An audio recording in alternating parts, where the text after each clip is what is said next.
Okay, now we're going to do an overview, and a lot of this is logistical information that you need. We're not ready to go to the content because these are questions that are asked by every candidate for these exams. So let's talk about some of the logistics.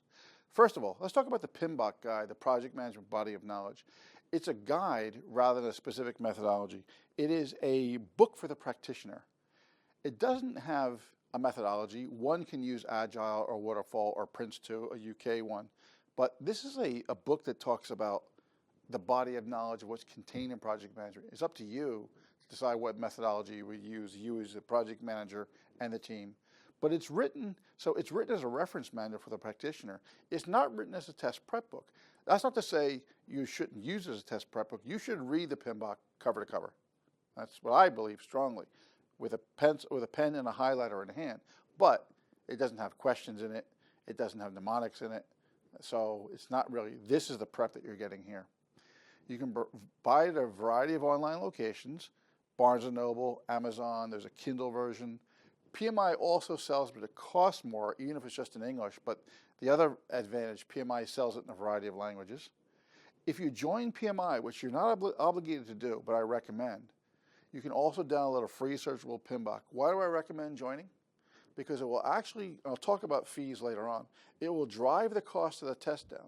Now the money is kind of a wash in a sense that you'll pay a certain amount and you'll pay about that amount less for the test, but you'll get some other features like you'll get discounts, you'll get journals, and you'll get a downloadable PMBOK, which is great for searching. That PMBOK belongs to you, your name is on it, it's watermarked, etc. But you can search through the whole PMBOK and find all kinds of good information as you're studying. So I recommend both a soft copy and then join wherever you buy the soft copy. It's all soft copy, no hard copy. And then the electronic version that you can search. That's the best double play that I can think of. Certificates. I'm not going to go into each and every one. You can look up there. I put them here, but just for sake of time, we'll talk about Certified Associate in Project Management, CAPM. That's why you're here. That's a good entry-level certificate. That's PMI's designation, and the project management professional who can meet those prerequisites. So we'll talk a little bit about the PMP. There's a class for that, but we'll talk a little bit so you have an idea of what you might be going for as a goal later on. Now, I strongly recommend you download the CAPM handbook.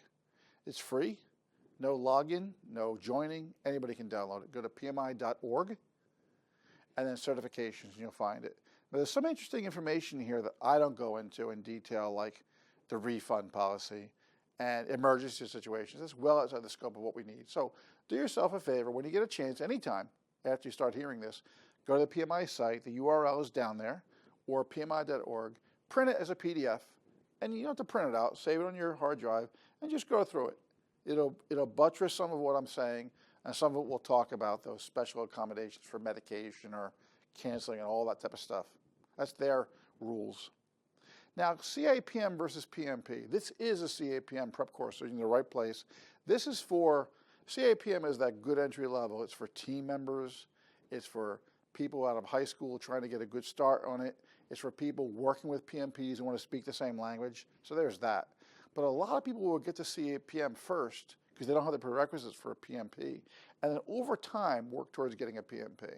So that may be you, maybe not, but we'll discuss it anyway. The exam, the CAPM and the PMP have a lot of similarity. The CAPM exam is shorter by a good hour, but it's still a very difficult exam. I've actually coached CAPMs individually. It's a difficult exam, but they're less situational. On the PMP, it says, you are the project manager, and here's the situation, and what do you do next? They may have some of those in the CAPM, but they're more definitional. And certainly not on your exam or team motivation type of things, because you're not the team leader. But we'll talk about the requirements in the next slide. Way at the end of the course, we'll talk about something that may not be in the exam, but we'll explain it anyway, and you'll see what I'm talking about when we get to that. Now, the PMP requirements, you need 35 hours of formal project management education, no limit on how far back you can go, but the experience, you have two possibles, either a 4-year bachelor's degree or high school diploma. If you have a 2-year bachelor's degree, as far as they're concerned, you have a high school diploma, unless you have an equivalent of some sort.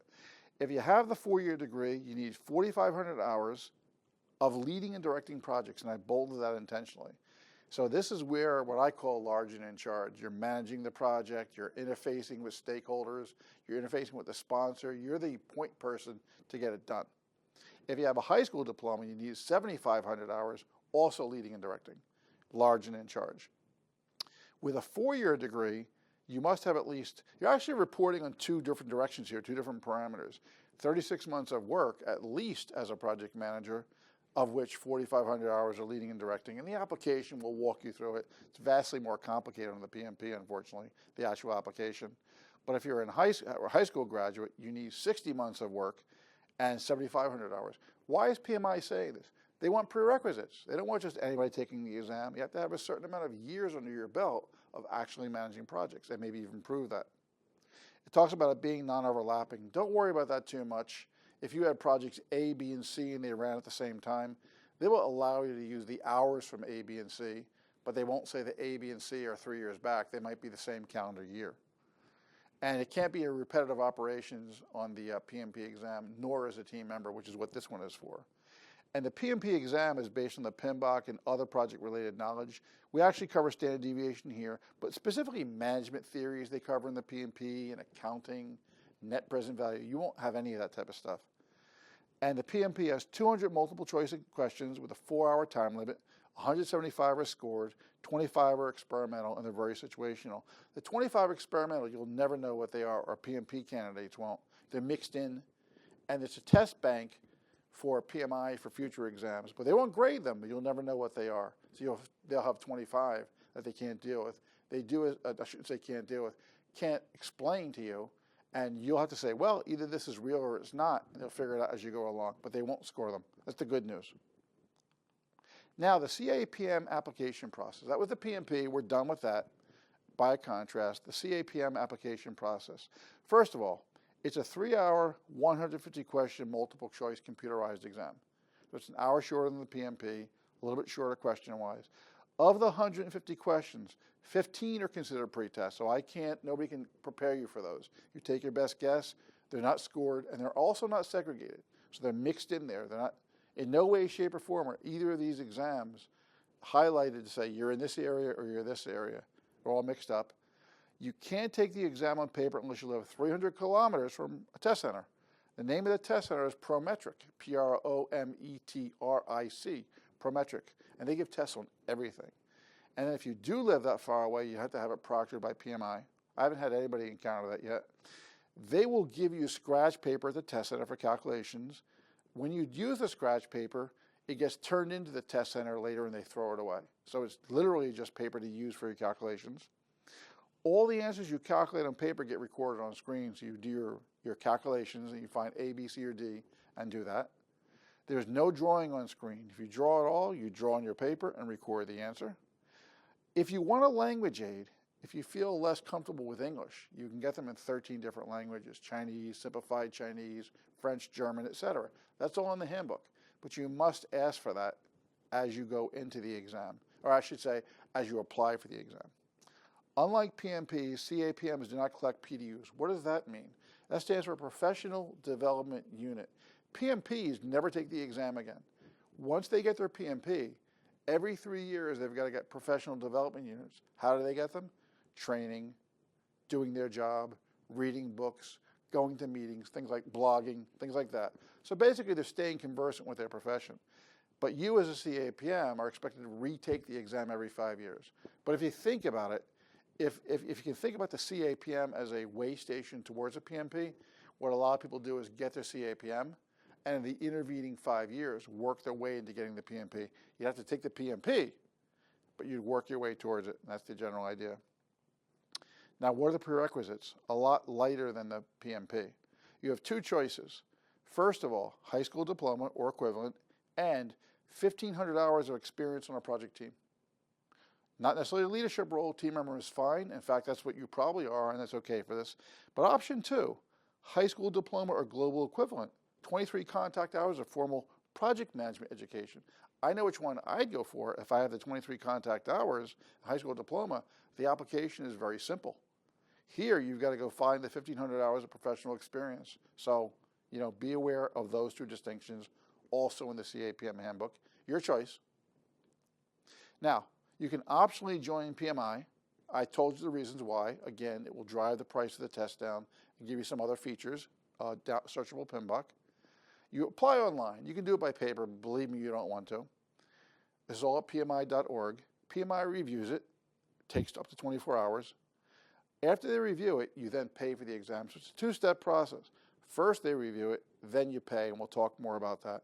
At this point, after you pay, they might audit you. And the audit is very serious. They're grabbing a certain number of applications and saying, do these people really have the number of hours or certification, or I should say, project management hours or team membership that they said they did? Some of you will be audited. You receive an authorization after paying, after surviving the audit. It's an eligibility ID from PMI. You're ready to schedule the exam. You log onto the Prometric site, prometric.com. It's all backdoor between Prometric and PMI. PMI pays Prometric. You don't pay Prometric. This is all very well known. There is no score given by PMI. This is what people don't like. If you hear of a score out there in the quote-unquote real world, yes, 6 or 7 years ago, PMI published a score. They don't anymore, no matter what you hear. Trust me on that one. Call PMI, they'll tell you the same thing. So we'll talk about what you should score out in your self-test. You'll see within a minute your pass-fail, a minute or two. You'll never see the questions and answers again. When you pass, you're immediately CAPM certified. If you fail, PMI will send you an email, and you'll go through that process again. Not the entire application, but retaking the exam after you study. And the last thing I'll say for that right now is, once you start your application, you have 90 days before it expires. It's a long time. So, and we'll talk about more after that. If your application expires, usually PMI archives it. So we'll talk more about that soon.